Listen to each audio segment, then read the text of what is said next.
प्रधानमंत्री नरेंद्र मोदी की अध्यक्षता में हुई केंद्रीय मंत्रिमंडल की बैठक में लिए गए कई अहम फैसले। पीएम गरीब कल्याण अन्न योजना की अवधि आगामी 5 वर्षों के लिए बढ़ाई गई।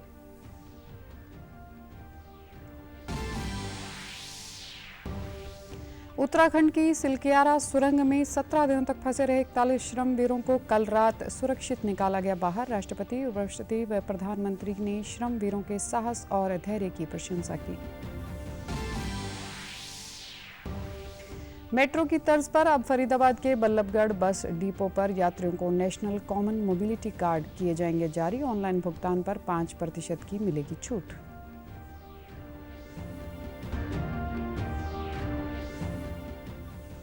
और राज्यपाल बंडारू दत्तात्रेय ने चंडीगढ़ में एक भारत श्रेष्ठ भारत अभियान के तहत झारखंड से आए युवाओं से की मुलाकात। कहा, युवा संगम कार्यक्रम से विभिन्न राज्यों के लोगों में आपसी जुड़ाव को मिलता है बढ़ावा।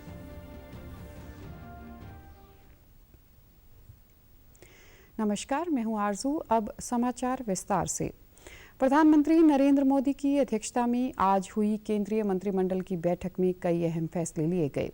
नई दिल्ली में फैसलों की जानकारी देते हुए केंद्रीय सूचना व प्रसारण मंत्री अनुराग सिंह ठाकुर ने एक प्रेस वार्ता में बताया कि सरकार ने प्रधानमंत्री गरीब कल्याण अन्न योजना 1 जनवरी 2024 से और 5 साल के लिए बढ़ा दी है। इस योजना के अंतर्गत देश में 81 करोड़ गरीबों को 5 किलोग्राम अनाज प्रति माह निःशुल्क दिया जाता है। उन्होंने बताया कि बैठक में आगामी 3 वर्षों के लिए फास्ट ट्रैक कोर्ट की योजना को बढ़ाने का निर्णय भी लिया गया है।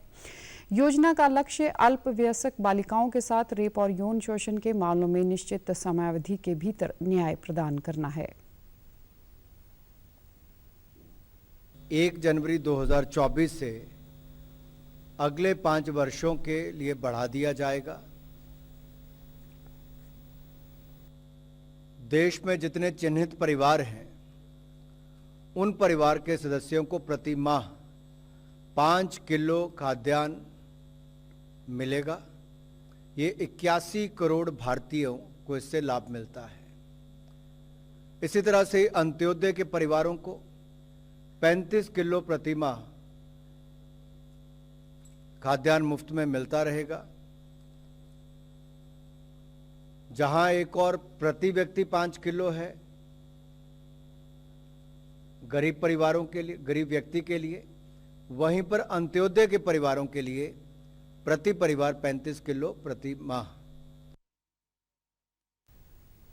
केंद्रीय मंत्रिमंडल ने महिला व स्वयं सहायता समूह को ड्रोन उपलब्ध कराने की केंद्रीय योजना को भी स्वीकृति दे दी है। अनुराग सिंह ठाकुर ने बताया कि इस योजना के तहत 2023-24 से 2025-26 के दौरान 15,000 चुनिंदा स्वयं सहायता समूह को ड्रोन उपलब्ध कराए जाएंगे, जिनका उपयोग कृषि संबंधी सेवाओं के लिए किसानों को किराए पर देने के लिए किया जाएगा।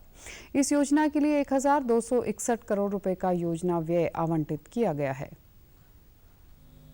89,000 विलेज ऑर्गेनाइजेशन है और 31,000 के लगभग क्लस्टर लेवल फेडरेशंस हैं। इनमें से 15,000 15,000 स्वयं सहायता समूह का चयन किया जाएगा, जो ड्रोन जिनको उपलब्ध करवाए जाएंगे। मार्च 2024 तक 500 ड्रोन जो हैं वो ये जो अग्रणी उर्वरक कंपनी हमारी है वो अपने संसाधनों से उनको उपलब्ध कराएगी और अगले 2 वर्षों में 14,500 ड्रोन केंद्रीय सहायता से उपलब्ध करवाए जाएंगे। कृषि के लिए जो ड्रोन की एक्सेसरीज हैं उनमें लागत ड्रोन प्लस जो इसके बाकी कंपोनेंट्स हैं उसको कुल मिलाकर लगभग 10 लाख रुपए का खर्च आता है। इसका 80% तक अधिकतम यानी कि 8 लाख रुपए तक भारत सरकार केंद्रीय सहायता के रूप में देगी और जो बाकी 2 लाख रुपया जो 20% बचता है उसको एग्रीकल्चर इंफ्रा फाइनेंसिंग फैसिलिटी इससे लाभ उठाया जा सकता है। उन्होंने यह भी बताया कि केंद्रीय मंत्रिमंडल ने 16वें वित्त आयोग के कार्यों और दायित्वों को भी मंजूरी दे दी है। इसके अलावा केंद्रीय मंत्रिमंडल ने प्रधानमंत्री जनजातीय आदिवासी न्याय महाअभियान को स्वीकृति दी है। इसके अंतर्गत विशेष रूप से कमजोर जनजातीय समूहों को सामाजिक आर्थिक स्थितियों में सुधार के लिए प्रधानमंत्री जनमन विकास मिशन शुरू किया जाएगा। केंद्रीय कैबिनेट द्वारा प्रधानमंत्री गरीब कल्याण अन्न योजना की समय सीमा को आगामी 5 साल के लिए बढ़ाने पर प्रदेश के लोगों ने खुशी जताई है। करनाल में लाभार्थियों ने योजना को विस्तार देने पर कहा कि मोदी सरकार हमेशा गरीबों के हित में काम करती है। उनके कारण ही हमें संकट काल में पेट भरने का साधन मिला। यह योजना हमारे लिए एक आशा बनकर आई और आज मोदी सरकार की बदौलत उन्हें सही समय पर राशन मिल रहा है।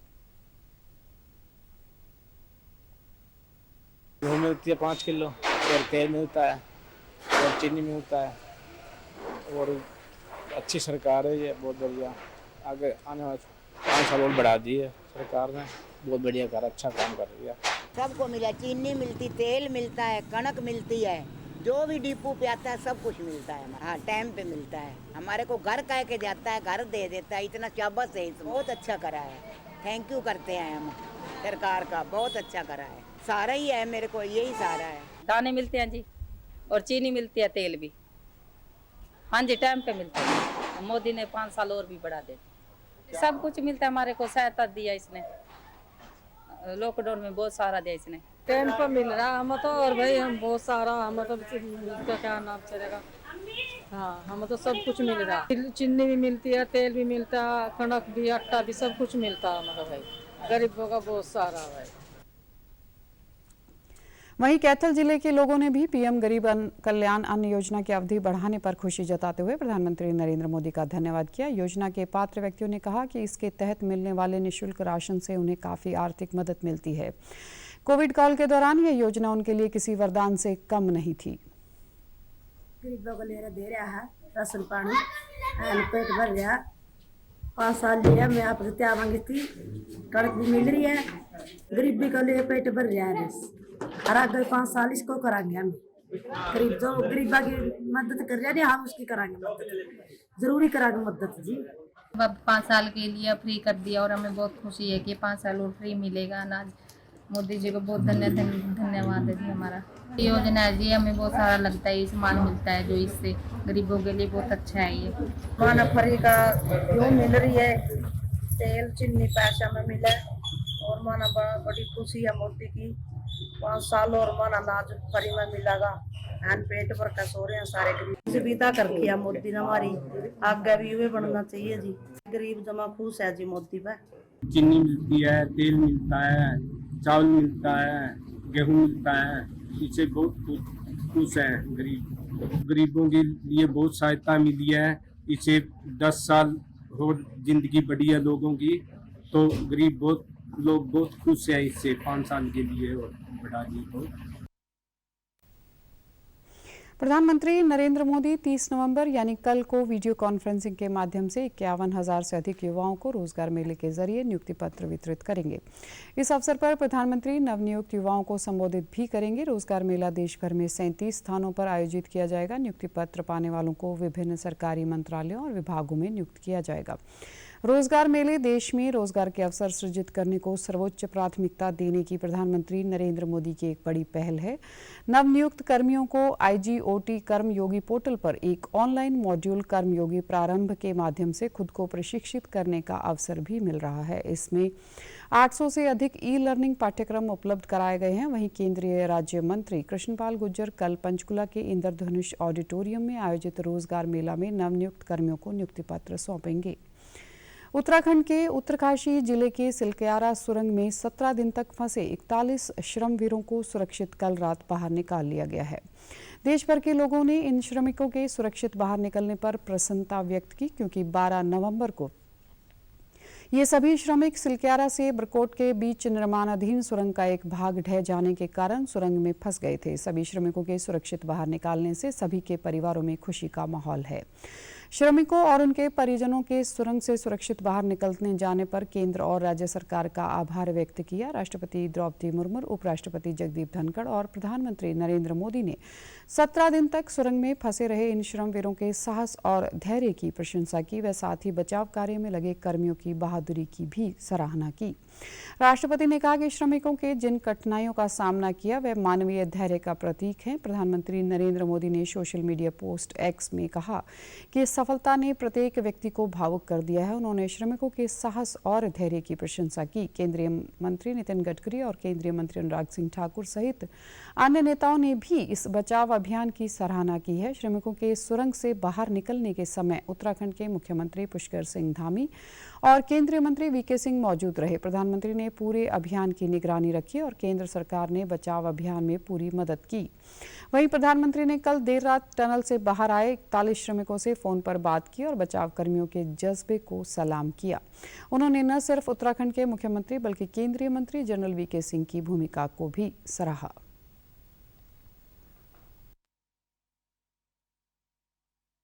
ये केदारनाथ बाबा की, बद्रीनाथ भगवान की कृपा रही कि हम सब स्वकुशल आप लोग आए हैं और 16-17 दिन समय कम नहीं होता है। आप लोगों ने बहुत बड़ी हिम्मत दिखाई और एक दूसरे का हौसला बनाए रखा। ये सबसे बड़ी बात है, क्योंकि ऐसे समय इन्हें रेलवे के डिब्बे में भी साथ साथ चलते हैं तो कभी न कभी तो तू मैं हो जाती है। इस बार तो वीके सिंह भी पूरा समय वहां रहे। डिसिप्लिन जैसे उनकी जो सोल्जर वाली ट्रेनिंग है ना, वो पूरी ट्रेनिंग इस बार उन्होंने दिखाई। आपके परिवार की तपस्या भी काम में आई है, परमात्मा के आशीर्वाद भी काम में आए हैं और 140 करोड़ देशवासियों की दुआ भी काम में आई है और कुल मिलाकर के सब इस संकट से निकल करके बाहर आए हैं। तो मेरी आप सबको बहुत शुभकामनाएं। मैंने मुख्यमंत्री जी को कहा है कि आगे अगर आप घर ना जाना चाहते हैं, कोई व्यवस्था करनी है, क्योंकि मैं मेडिकल चेकअप पहले चाहता था कि कोई तकलीफ ना हो, लेकिन अब मुझे डॉक्टरों ने बताया कि साहब और सभी 41 के 41 लोग तबीयत उनकी अच्छी है, कोई प्रॉब्लम नहीं है। तो आगे जैसा ही आपकी टीम चाहेगी वैसी सारी व्यवस्थाएं हमारे मुख्यमंत्री जी चिंता कर रहे हैं। तो मेरी आप सबको बहुत शुभकामनाएं हैं और आपके परिवार को भी मेरी तरफ से बहुत बहुत बधाई देना। श्रमिकों के पारिवारिक सदस्यों ने मिठाइयां बांटकर और दिए जलाकर अपनी खुशी व्यक्त की। मेट्रो की तरह अब हरियाणा रोडवेज की बसों में यात्रा करने वाले यात्री भी स्मार्ट कार्ड इस्तेमाल कर सकेंगे। बल्लभगढ़ बस डिपो पर यात्रियों को NCMC यानी नेशनल कॉमन मोबिलिटी कार्ड जारी किया जाएगा। यात्री कार्ड को स्कैन करके किराए का भुगतान कर सकेंगे। इस कार्ड से भुगतान करने पर यात्रियों को 5% की छूट भी मिलेगी। बल्लभगढ़ बस डिपो के GM लेखराज ने बताया कि स्मार्ट कार्ड से भी यात्रियों को बहुत सुविधा मिलेगी। स्मार्ट कार्ड की सुविधा पंचकुला और चंडीगढ़ डिपो पर शुरुआत की जा चुकी है। अब बल्लभगढ़ बस डिपो से यह सुविधा शुरू होगी। स्मार्ट कार्ड को ऑनलाइन और AU बैंक की तरफ से भी कार्ड को यात्री ले सकते हैं। अगर किसी यात्री को कार्ड तुरंत चाहिए तो डिपो से भी ले सकता है। साथ ही लेखराज ने बताया कि पहले मैनुअल तरीके से यात्रियों को टिकट दिया जाता था, लेकिन ई-टिकट के माध्यम से यह सुविधा अधिक सरल हो गई है। बल्लभगढ़ और फरीदाबाद बस डिपो पर अभी तक 200 ई-टिकटिंग मशीन भी दी जा चुकी हैं।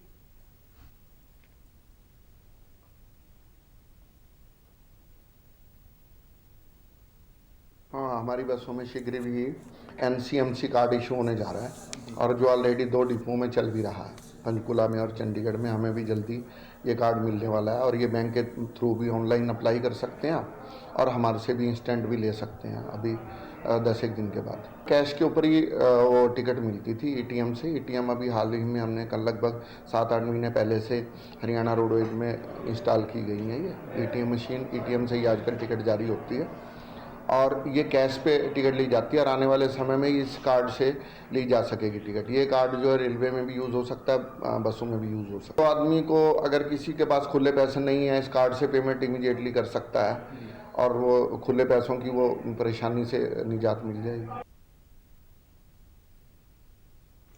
राज्यपाल बंडारू दत्तात्रेय ने हरियाणा राजभवन में एक भारत श्रेष्ठ भारत मिशन के तहत युवा संगम कार्यक्रम की मेजबानी करते हुए झारखंड के 24 जिलों से हरियाणा के भ्रमण पर आए प्रतिभागियों, संकाय समन्वयकों और राष्ट्रीय प्रौद्योगिकी संस्थान कुरुक्षेत्र के अधिकारियों के साथ बातचीत की।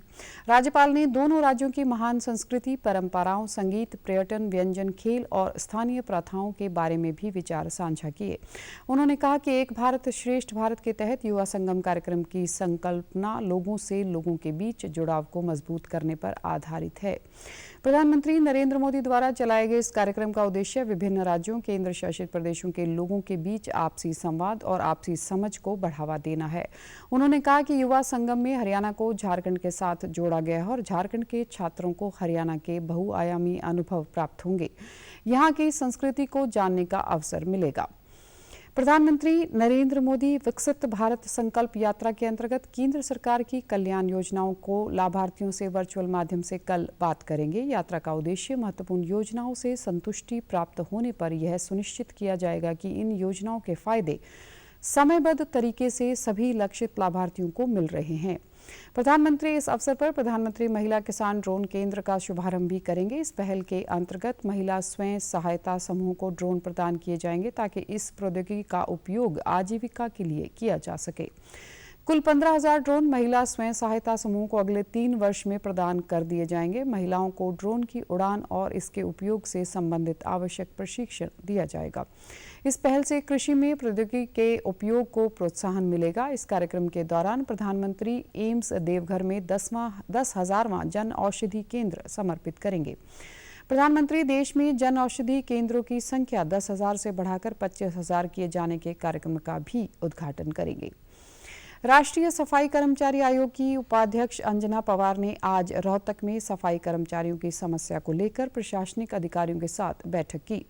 इस दौरान उन्होंने सफाई कर्मचारियों को मूलभूत सुविधाएं दिए जाने पर जोर दिया। उन्होंने स्वच्छ भारत मिशन का भी जिक्र किया। अंजना पवार ने कहा कि अंतिम पंक्ति में बैठे कर्मचारियों को समाज की मुख्य धारा से जोड़ने के लिए उनका पुनर्वास करना चाहिए। सफाई कर्मचारियों के बच्चों के लिए सरकार की ओर से जो योजनाएं चलाई जा रही हैं उनका प्रचार प्रसार होना चाहिए। उन्होंने देश में सीवरेज कर्मियों की सफाई के दौरान मौत पर चिंता जाहिर करते हुए कहा कि हमें सफाई में मशीनों का प्रयोग अधिक करना चाहिए। मैनुअल स्क्वेंजिंग अधिनियम 2013 के अनुसार सीवरेज में सफाई के दौरान कर्मचारी की मौत होने पर सरकार की ओर से 30 लाख रुपए आश्रित के परिवार को दिए जाते हैं। पूर्ण रूप से विकलांग होने पर 20 लाख रुपए व आंशिक रूप से विकलांग होने पर 10 लाख रुपए की राशि प्रदान की जाती है। अगर कर्मचारी अनुसूचित जाति से है तो 8,25,000 रुपए की मदद का प्रावधान है। माननीय सुप्रीम कोर्ट का और माननीय प्रधानमंत्री जी का मैं धन्यवाद करती हूँ कि उन्होंने इस राशि को बढ़ाकर 30 लाख रुपए, अगर किसी को सीवर में उतारा जाए और उसकी डेथ होती है, उसकी मौत होती है, तो उसके जो पीड़ित के जो परिवारजन हैं उनको 30-30 लाख रुपए दिए जाएं सहायता के रूप में।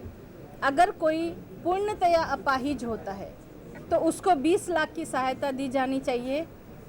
कोई आंशिक रूप से अपाहिज होता है तो उसको 10 लाख की सहायता राशि दी जानी चाहिए। और जो मदद आप लोग, कोई भी प्रशासन या जो भी लोग उसकी कर सकते हैं उस परिवार को चलाने के लिए, देखिए एक जान की कीमत ये पैसे नहीं होते हैं। आदमी चला गया, उस परिवारजन का एक जो गया है बेटा या जो भी गया है, तो वो बहुत ही, हम उसको नहीं ला सकते वापस, लेकिन हम उसकी मदद कर सकते हैं, उसके परिवार को चलाने के लिए मदद कर सकते हैं।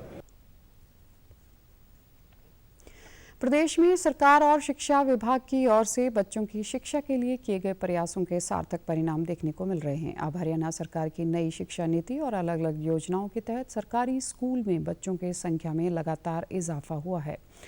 सरकारी स्कूलों में अंग्रेजी माध्यम से पढ़ाई शुरू होने से एक और बच्चों का पढ़ाई के प्रति रुझान बढ़ा है, तो वहीं अब बच्चे खेल खेल में अच्छी पढ़ाई भी कर रहे हैं। सरकारी स्कूलों में बच्चों की अच्छी शिक्षा मिलने से गरीब परिवार काफ़ी खुश है। स्कूलों में सफाई के साथ साथ बच्चों को मिड डे मील में पौष्टिक भोजन दिया जा रहा है। सिरसा के राजकीय मॉडल संस्कृत प्राथमिक विद्यालय के मुख्य अध्यापक बंसीलाल झोरड़ ने बताया कि सरकार ने जब से सरकारी स्कूलों में अंग्रेजी माध्यम लागू किया है तब से बच्चों की संख्या में बहुत इजाफा हुआ है। उन्होंने बताया कि अब निजी स्कूलों में पढ़ने वाले बच्चे भी सरकारी स्कूल में दाखिला ले रहे हैं। विद्यालय में बच्चों के लिए सभी सुविधाएं उपलब्ध हैं।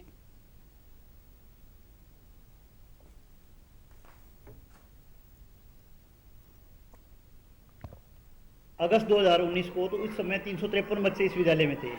आज इस समय, आज के मौके पर 730 बच्चे अध्ययन कर रहे हैं। ये इंग्लिश मीडियम स्कूलों और स्टाफ की मेहनत का कमाल है कि इतने बच्चों की संख्या बढ़ी है।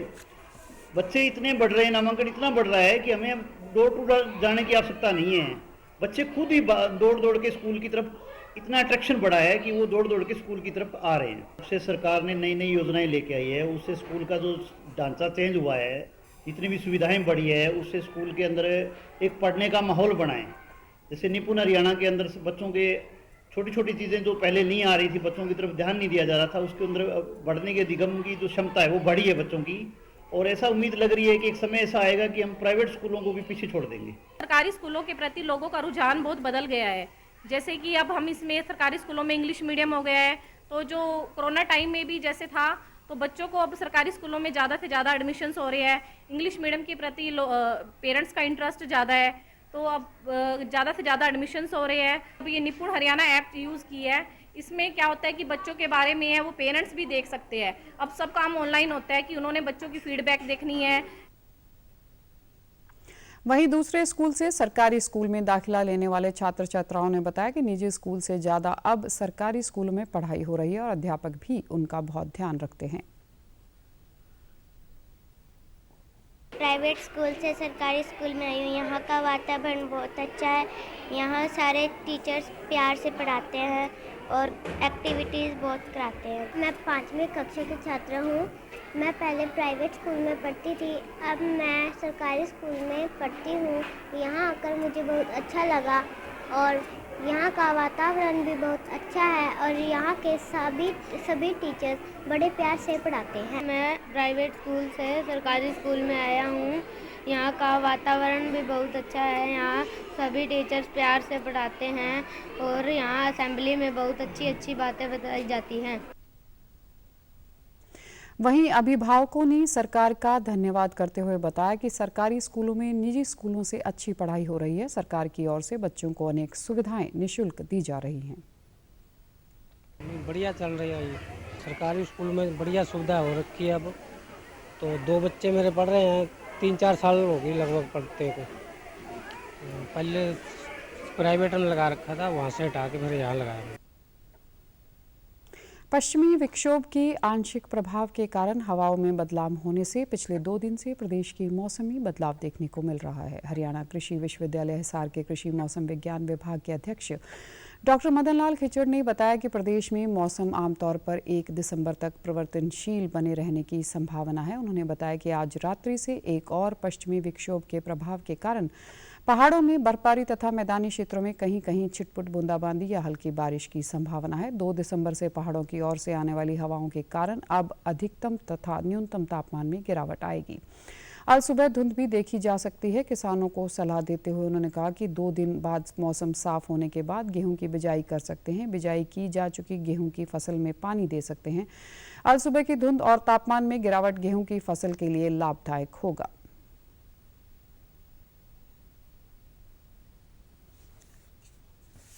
अभी एक और पश्चिमी विक्षोभ आज 29 नवंबर देर रात्रि के बाद में प्रभाव डालेगा। उसके कारण पहाड़ों में बर्फबारी होगी, मैदानी क्षेत्रों में कहीं कहीं बूंदाबांदी या हल्की बारिश भी हरियाणा के कुछ क्षेत्रों में देखने को मिलेगी। फिर उसके बाद में तापमान में गिरावट देखने मिलेगी, क्योंकि 2 दिसंबर के बाद में जो हवाएं हैं वो पहाड़ों की तरफ से आने की संभावना है, जो उत्तरी और उत्तर पश्चिमी होगी और वो मैदानी क्षेत्र में तापमान भी कम करेगी, ठंड भी होगा उससे, और साथ में धुंध सुबह के समय धुंध रहने की संभावना बन रही है। किसान भाइयों को यह है कि अभी गेहूं की 75 बिजाई चल रही है, तो वो 1-2 दिन के बाद मौसम बिल्कुल साफ हो जाएगा। 2 दिसंबर से तो बिजाई वो 75 किस्मों के साथ जो विश्वविद्यालय की रिकमेंडेशन है उसके अनुसार करें। और जो अगेती गेहूँ बोई है उसमें यदि पानी की डिमांड हो, जो 21 दिन पर लगाते हैं, उसमें सिंचाई की जा सकती है। केंद्रीय महिला व बाल विकास मंत्री स्मृति ईरानी ने आज दिव्यांग बच्चों के लिए आंगनवाड़ी प्रोटोकॉल के राष्ट्रीय आउटरीच कार्यक्रम का शुभारंभ किया। इसके अंतर्गत दिव्यांगजनों के समावेशी पोषण के लिए सामाजिक मॉडल को शामिल किया गया है। इसमें प्रारंभिक स्तर पर दिव्यांगता के लक्षणों की जांच, उन्हें सामुदायिक कार्यक्रमों से जोड़ना और आशा तथा ANM दलों के माध्यम से सहयोग प्रदान करना भी शामिल है। इसका उद्देश्य बच्चों में सर्वांगीण सुधार सुनिश्चित करना है। इस अवसर पर केंद्रीय मंत्री स्मृति ईरानी ने कहा कि पहली बार आंगनवाड़ी कार्यकर्ता दिव्यांगता की पहचान के लिए बच्चों की जांच में मदद करेंगे। उन्होंने बताया कि इस कार्यक्रम से प्रतिवर्ष कम से कम 1 लाख बच्चों को लाभ मिलेगा। पोषण अभियान के अंतर्गत दिव्यांग बच्चों के लिए एक अनोखी शुरुआत की है, वो प्रधानमंत्री जी के ह्यूमैन विजन को, मानवीय दृष्टिकोण को दर्शाती है।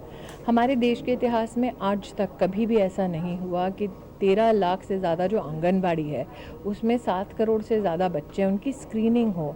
दिव्यांगता अगर बच्चे की है तो उस बच्चे को, उसके परिवार को किस प्रकार का सहयोग चाहिए, इसकी आज तक भूमिका नहीं रखी गई थी। आज प्रातः हमने पहला राष्ट्र का दिव्यांग बच्चों के लिए आंगनबाड़ी में प्रोटोकॉल को हमने राष्ट्र को समर्पित किया। हमारी ये कोशिश है कि स्वावलंबन जो आईडी कार्ड है, जो दिव्यांगता जो सशक्तिकरण विभाग के अंतर्गत बनाया जाता है, प्रधानमंत्री जी की सोच थी कि एक यूनिक आईडी के अंतर्गत दिव्यांगजन के लिए पूरी सरकार में जो भी सहूलियत है, जो भी अलग अलग पॉलिसी चल रही है, उसका उनको वहाँ पे बेनिफिट मिले। तो उस दृष्टिकोण से भी ये शुरुआत अनोखी रही है, ऐतिहासिक रही है। वहीं केंद्रीय मंत्री स्मृति ईरानी ने कहा कि विकसित भारत अभियान के अंतर्गत उनका मंत्रालय बीते 7 दिनों में 7,000 से ज़्यादा ग्राम पंचायतों में पहुंच चुका है। इससे 19 लाख से अधिक लोग जुड़ चुके हैं। केंद्रीय मंत्री ने कहा कि पीएम नरेंद्र मोदी की प्रेरणा से आज पोषण अभियान भी जन आंदोलन बन गया है। विकसित भारत कार्यक्रम के अंतर्गत आज अगर मात्र महिला बाल विकास मंत्रालय देख लें तो अब तक गत 7 दिनों में 7,000 से ज़्यादा ग्राम पंचायतों में विकसित भारत की यात्रा हमारी पहुंच चुकी है। 19 लाख से ज़्यादा नागरिक इसमें सहभागी हो चुके हैं और मुझे ऐसा लगता है कि प्रधानमंत्री जी ने पोषण अभियान को भी जन आंदोलन बनाया। अब विकसित भारत का संकल्प भी जन आंदोलन का स्वरूप ले रहा है। साथ ही केंद्रीय मंत्री स्मृति ईरानी ने दिल्ली में लिंग समावेशी संचार पर मार्गदर्शिका का भी विमोचन किया। उन्होंने कहा कि मार्गदर्शिका के माध्यम से सरकारी कामकाज और योजनाओं में जेंडर समावेश और मजबूत होगा। प्रधानमंत्री की सोच के अनुरूप ही प्रशिक्षण ले रहे अधिकारियों को शुरुआत में ही जेंडर समावेश की जानकारी दी जा रही है। राष्ट्रपति द्रौपदी मुर्मू ने कल नई दिल्ली में कानूनी सहायता तक पहुंच पर पहले क्षेत्रीय सम्मेलन के समापन सत्र को संबोधित किया। सर्वोच्च न्यायालय में अपने संबोधन में उन्होंने कहा कि जरूरतमंद लोगों तक कानूनी सहायता किसी भी देश की व्यवस्था का महत्वपूर्ण हिस्सा है। इस क्षेत्र में ग्लोबल साउथ देशों की चुनौतियां काफ़ी कुछ एक जैसी हैं और हम अपने अनुभवों को साझा करके आपसी सहयोग से इनसे निपट सकते हैं। National legal service authority, international legal foundation, UNDP और यूनिसेफ ने इस 2 दिन की प्रेस कॉन्फ्रेंस का आयोजन किया था, जिसमें 118 देशों के 125 प्रतिनिधि शामिल हुए हैं। The global south then faces challenges which are quite similar in nature, yet they are different from the rest of the world. We can respond to those challenges by joining hands and by sharing our best practices.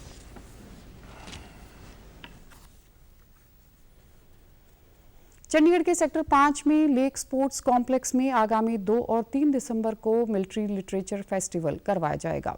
Punjab Bhawan में कल military literature festival association के chairman lieutenant general T Shergill ने media को इस festival के बारे में बताते हुए कहा कि पंजाब के मुख्यमंत्री भगवंत मान 2 दिवसीय इस फेस्टिवल के 7वें संस्करण को 2 दिसंबर को शुभारंभ करेंगे और 3 दिसंबर को पंजाब के राज्यपाल बनवारी लाल पुरोहित समापन समारोह की अध्यक्षता करेंगे। उन्होंने कहा कि दक्षिण एशिया के एकमात्र मिलिट्री लिटरेचर फेस्टिवल में इस बार रूस यूक्रेन युद्ध से लेकर इजराइल हमास संघर्ष तक की गूंज रहेगी। यह सैन्य साहित्य उत्सव विषय के आधार पर प्रथम भारत पाक युद्ध की 75वीं वर्षगांठ और उस दौर में शहीद हुए जवानों को समर्पित होगा।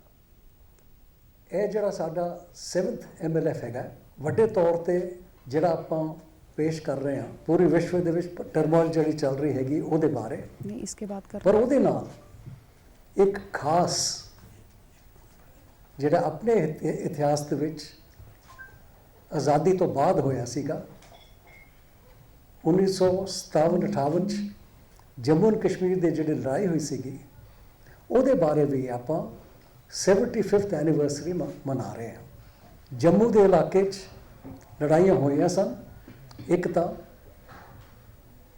ਬਾਰਾਮੂਲਾ ਤੋਂ ਪਿੱਛੇ ਹਟ ਕੇ ਸਾਡੀ ਫਰਸਟ ਸਿੱਖ ਆਈ ਸੀਗੀ, ਉਹਨਾਂ ਨੇ ਜਿਹੜੇ ਰਜ਼ਾਕਾਰ ਔਰ ਪਾਕਿਸਤਾਨ ਦੇ ਜਿਹੜੇ ਸਿਵਲ ਡਰੈਸ ਵਿੱਚ ਸੀਗੇ ਫੌਜ ਦੇ, ਉਹਨਾਂ ਨੂੰ ਰੋਕਿਆ ਸੀਗਾ 48 ਘੰਟੇ ਲਈ।